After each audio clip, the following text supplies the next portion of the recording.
최근 미국에서 발표된 한국 관련 보고서로 인해 일본 정부가 그야말로 충격과 당혹감을 감추지 못하고 있습니다. 바로 중국 정부가 아시아 태평양에서 유독 한국과 호주를 상대로만 관계 개선에 적극적으로 나서고 있는데, 이는 한국 국민들의 기세에 중국 정부가 안절부절 못하는 상황이 전개되고 있기 때문입니다. 이와 관련해 지난 1월 24일 미국의 세계적인 싱크탱크로 잘 알려진 스트래포는 최근 중국 정부가 흥미롭게도 미국의 우방이자 그동안 중국과 날선 대립을 이어오고 있는 한국과 호주를 상대로 연일 적극적인 관계 개선에 나서고 있는데, 이는 특별한 이유가 있기 때문이라고 보도했습니다. 먼저 이 기관은 지난 수년간 세계 패권을 놓고 미국과 중국의 갈등이 첨예하게 벌어지면서 미국과 동맹 관계를 구축하고 있는 아시아 태평양의 주요 국가들 또한 마찬가지로 중국과 극심한 갈등을 빚어왔다고 밝혔습니다. 그런데 이 기관은 흥미롭게도 지난해부터 중국 정부가 유독 두 나라에 대해서만큼은 적극적인 관계 개선에 나서고 있다고 소개했습니다. 지난 1월 12일 광저우의 중국 관리들은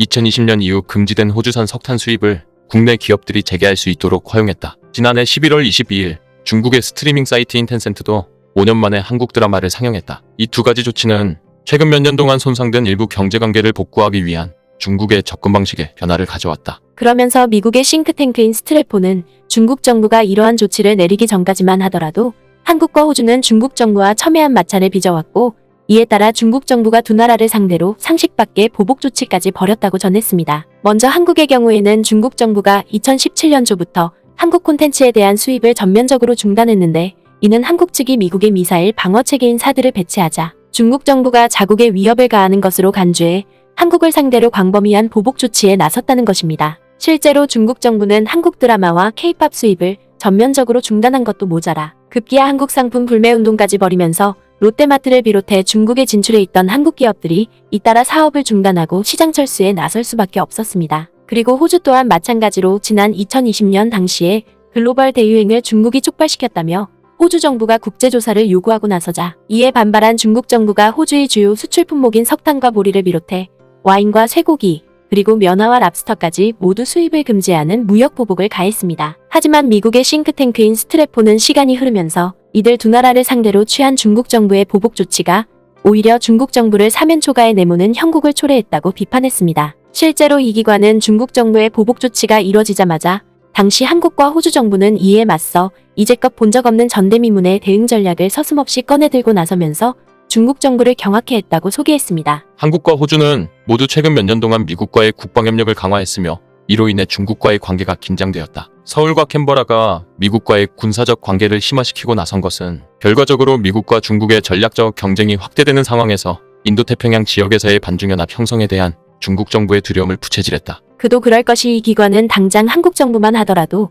2019년에 하노이에서 있었던 북미 회담이 결렬되면서 북한의 위협과 무기 실험이 고조되자 미국과의 양자 군사협력을 꾸준히 늘려왔고, 이에 따라 한국의 갈등 상대인 중국에도 크나큰 압력을 가했다고 평가했습니다. 이는 실제로 2021년에 있은 한미정상회담에서도 한국 측은 미국 정부를 상대로 집요한 설득 끝에 미사일 사거리 제한을 철폐시킴으로써 ICBM을 개발할 수 있는 능력을 갖추게 됐고, 이로 인해 중국 대륙 또한 한국의 미사일 사정권에 들어가는 상황이 전개됐다는 것입니다. 또한 한국 정부는 미국 정부와의 협력을 통해 한국 기업들이 생산하는 주요 반도체 기술에 대한 중국의 접근을 철저하게 차단하는 조치까지 내렸다는 것입니다. 그리고 호주 또한 한국과 마찬가지로 중국에 대해 강경한 입장을 취했는데, 대표적으로 지난 2021년에 미국과 영국을 끌어들여 이른바 오커스라는 삼각동맹을 구축한 것도 모자라 핵잠수함 도입까지 나서면서 중국의 태평양 전략에 큰 타격을 가했다는 것입니다. 심지어 호주 정부는 중국 정부의 보복 조치가 이뤄지자마자 중국의 인권 문제까지 정면으로 제기하고 나서면서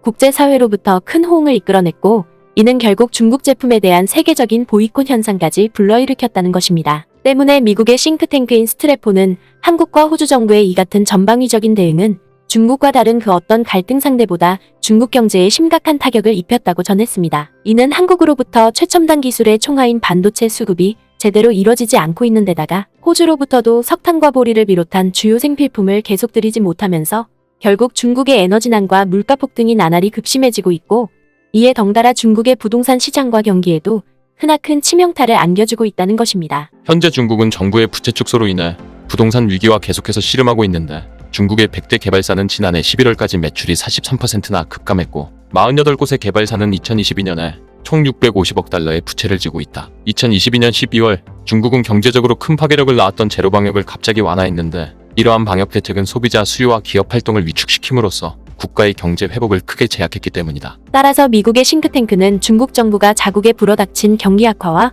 경제 위기를 돌파하기 위해 아시아 태평양의 핵심 국가인 한국과 호주를 상대로 적극적인 관계 개선에 나설 수밖에 없는 상황에 이르게 됐다고 밝혔습니다. 하지만 이 기관은 중국 정부의 이러한 행보에 한국과 호주는 물론이고 아시아 태평양 국가들이 이를 액면 그대로 받아들여서는 안 된다고 지적했습니다. 바로 중국 정부가 이들 두 나라와의 관계 개선을 통해 자국의 경제 회복을 꾀하는 동시에 이로 인해 파생되는 경제적 유대감을 통해 미국의 동맹 진영까지 흐트려 놓으려 한다는 것입니다. 실제로 이 기관은 당장 호주만 하더라도 중국 정부가 호주산 제품에 대한 무역 제재를 완화할 경우 호주의 기업들이 중국 정부로부터 다시 보복을 받지 않기 위해 호주 정부를 압박할 가능성이 높다고 내다봤습니다. 또한 여기에 더해 중국 정부는 이를 통해 호주가 충분한 처벌을 받았다고 자국 국민들에게 자화자찬하는 것과 함께 앞으로도 대만 문제와 인권 문제 등 중국 정부가 승인하지 않는 조치를 호주 정부가 취할 경우 얼마든지 다시금 보복 조치에 나설 수 있다는 것입니다. 정상화된 무역 관계는 호주의 국제 행동에 지대한 영향을 미칠 가능성이 높으며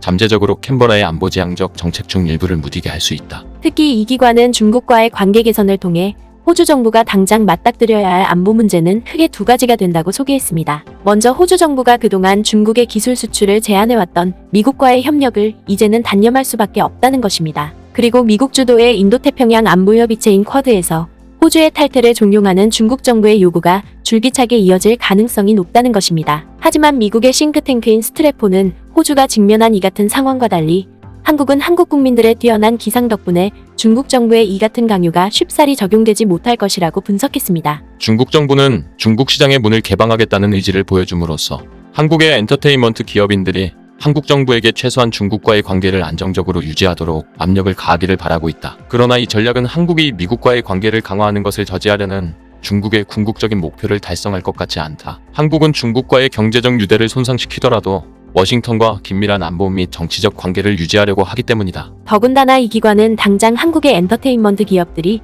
중국과 관계 개선에 나서지 않는다 하더라도 그렇게 썩 아쉽지만은 않다고 소개했습니다. 이는 중국의 제재 대상인 한국의 문화 콘텐츠만 놓고 보더라도 이미 미국을 비롯한 전 세계 시장을 휩쓸고 있는데 특히 K-팝은 2021년에 세계 시장에서 100억 달러 이상의 매출을 기록했고 K-드라마 또한 마찬가지로 넷플릭스를 비롯한 주요 스트리밍 플랫폼에서 47억 달러 이상의 매출을 달성한 사실을 비춰봤을 때 한국의 기업인들이 중국 정부의 이러한 꼼수를 호락호락 들어줄 리 만무하다는 것입니다. 또한 한국은 이미 세계 최고의 반도체 공급망을 갖추고 있고 심지어 전 세계 곳곳에서 러브콜을 받고 있는 독보적인 방위 산업을 토대로 미국과 전방위적인 군사훈련에 나서고 있는 만큼 중국 정부가 호주처럼 상대했다가는 오히려 더 큰 역효과만 불러올 수 있다는 것입니다. 이를 달리 해석하면 한국이 중국 정부의 비상식적인 보복을 효과적으로 맞설 수 있었던 것은 그동안 이를 뛰어넘을 수 있는 국력을 확고하게 다져왔기 때문에 가능했다는 것입니다. 그러면서 미국의 세계적 싱크탱크인 스트래포는 중국 정부의 관계 개선 전략을 한국과 호주가 단순한 선의로 받아들이기보다는 냉철한 분석과 판단을 통해 이를 국익에 맞게 대응해야 한다고 조언했습니다. 바로 두 나라가 중국과 관계 개선을 이룬다 하더라도 앞으로 중국의 이익에 직접적으로 반대되는 명백한 행동을 취하면 중국은 얼마든지 쉽게 보복에 나설 수 있다는 것입니다. 결국 미국 싱크탱크의 이러한 분석은 외세의 오랜 간섭에도 불구하고 주권 수호를 위해 국력을 필사적으로 발전시켜왔던 우리 국민들의 위상이 전 세계 곳곳에서 큰 귀감이 되고 있음을 여실히 입증해주고 있습니다. 구네스북 영상을 재미있게 보셨다면 구독과 알림 설정 부탁드리겠습니다.